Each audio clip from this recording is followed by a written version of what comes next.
So, you want a Glock 10 millimeter, and the question comes down to which one should you get? Should you get the 29 or should you get the 20? Got both of them here on the table so we can take a look at them today and kind of go over the guns a little bit and take a look at them. As you can see, chamber is clear on both guns. All right, magazines are out and on the table. They won't go back into the gun until we're done with the video. All right.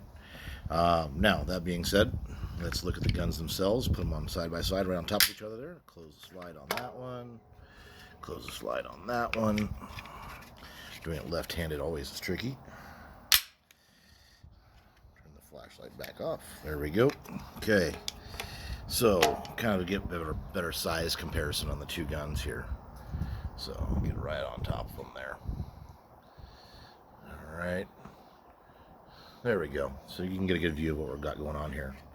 The Glock 29, of course, is basically the Glock 26, Glock 27, and 29 are all of its, I would say, higher capacity small guns. They're not single stack. Take a look at the 29 here. Get nice and close on that one. 10 round mag capacity. Okay, 11 with one in the chamber. And then you got your Glock 20. All right. If I can get that to zoom in and close up there a little bit. All right, there we go. So you can see 15 round mag capacity. All right. And then, of course, one in the chamber gives you 16. All right. So, pros and cons. Let's talk about that for a second here. First and foremost, this right here, the Glock 20, is a chunk of a gun. It's heavy, it's bulky, there's no really good way to conceal it. I mean, you have to be a monster of a man to conceal this thing. So, I mean, it's pretty much outside the waistband carry, shoulder holster, chest rig, something along those lines. But when you put it on and you carry it, especially if you do like a belt carry, it definitely, you know it's on your hip. It weighs down your pants. It tests the best of your belts. Let's put it that way, all right? So you know this thing's on your hip. And, you know, it's a chunk of a gun. Kind of taking a look here. I'm going to switch to my right hand here just so you can see. Okay. And I just want to give you an idea. Oops, sorry about that. I want to give you an idea of the size of this gun. Alright.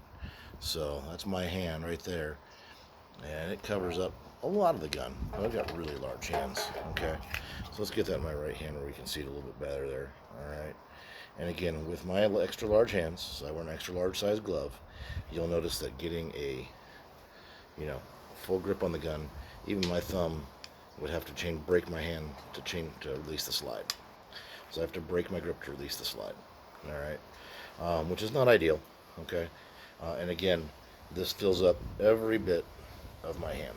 All right, so matter of fact, I would like it if I get just a little bit more grip around it. And this is the short frame, which makes that grip a little bit easier to get a hold of. Now the Glock 29, much smaller. Okay, same chunky size slide, shorter obviously, but still a lot of width on the slide, so it's not real comfortable for an inside the waistband carry. I would still rate this as an outside the waistband carry, but less printing. You know, the grip size is much smaller. I'm going to switch back to my right hand here, line these up so you can kind of see, but huge difference in grip frame. Okay, and you're only gaining about another inch in barrel. Okay, so something to think about there. Now, which one would I recommend that you buy? Well, if you want me to be honest, I'm going to tell you neither one. I'd recommend you buy a 9mm. Depending on what you're using the gun for. You know, if you're using this for personal protection, you know, personal carry, 9mm, less recoil. You get basically more ammo capacity. You get basically more market support as far as finding, you know, holsters and that kind of stuff. Although Glocks, you can find stuff for them everywhere.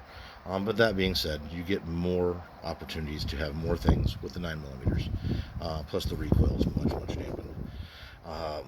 Going into kind of the pros of the guns, you know, these guns are designed, you know, to be absolute man stoppers. You know, there is nothing wrong with the ammunition, you know, other than it does have a 357 like kick, you know, There is also, the upside of, you get way past 45 power, way past 9mm power, and you still get, in a full-size gun, 15 plus 1. Not bad. Now, getting that 15th round in there, you'll notice mine isn't not shiny. That is a different story right there. Getting that 15th round in there is a chore, and honestly, it takes so much effort to do it. I don't do it. I leave that one round low. Now, far as, how would I carry these guns? Well, this gun right here, honestly, it lives in a system that I have, and it never gets carried very often. It goes into kind of a wilderness system, and that's about the only time I carry it. This I do carry from time to time. I do like the fact that the grip is small, so you get less printing out of it. I like the fact that with the flush fit magazine, I know we're not supposed to load these things on YouTube anymore, so just to give you an idea, nice flush fit. Okay, so fits in the gun nicely, doesn't hang out. Again, with a nice holster, it really doesn't print all that bad for an outside the waistband carry. And you could inside the waistband it too. It's just a really kind of thick frame on that thing, so you got to be skinny, unlike me. Now, the other thing that I like about the Glock 29 is that it does take the Glock 20 mags. So if I'm carrying this gun, I do carry it with the flush fit mag inside the gun, but I do carry my backup mags as a full-size magazine, because then, God forbid, if I need it, when I have to change mags, I change from a 10-round magazine to a 15-round magazine. So, and it does work, and it does fire in the gun just fine. Your thoughts and, whatever you think about these guns is mostly appreciated. I will tell you that they kick like a mule. The M&P, not going to lie to you, I've shot that one. My buddies has one now. And the M&P in a 10mm shoots much, much better. So that's something to consider there. Of course, this one being a little bit older generation of gun, it does have some melting on the slide, but not nearly as much as the newer generation does. So you get a little bit better melting. Triggers on both these are a la Glock, a la terrible. Matter of fact, they both give me a little trigger slap. So for what that's worth, it's not awful. The worst gun I ever shot was a Chris Vector as far as trigger slap goes. Matter of fact, it almost bruised my finger. These do give you a little trigger slap though.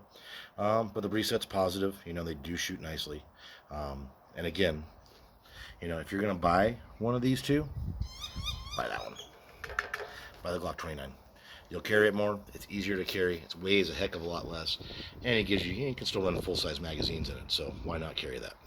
So that's what I would recommend. If you're going to buy a Glock 20 or Glock 29, buy the G29. So you'll carry it more. Again, that inch of barrel, I'm sure you do lose some performance with that. But it's still a 10mm at the end of the day. Well, I hope you guys are all doing well. And I haven't made a video in a long time. I just thought I'd talk to y'all and show you some of my thoughts. Hope you have a great day. Bye.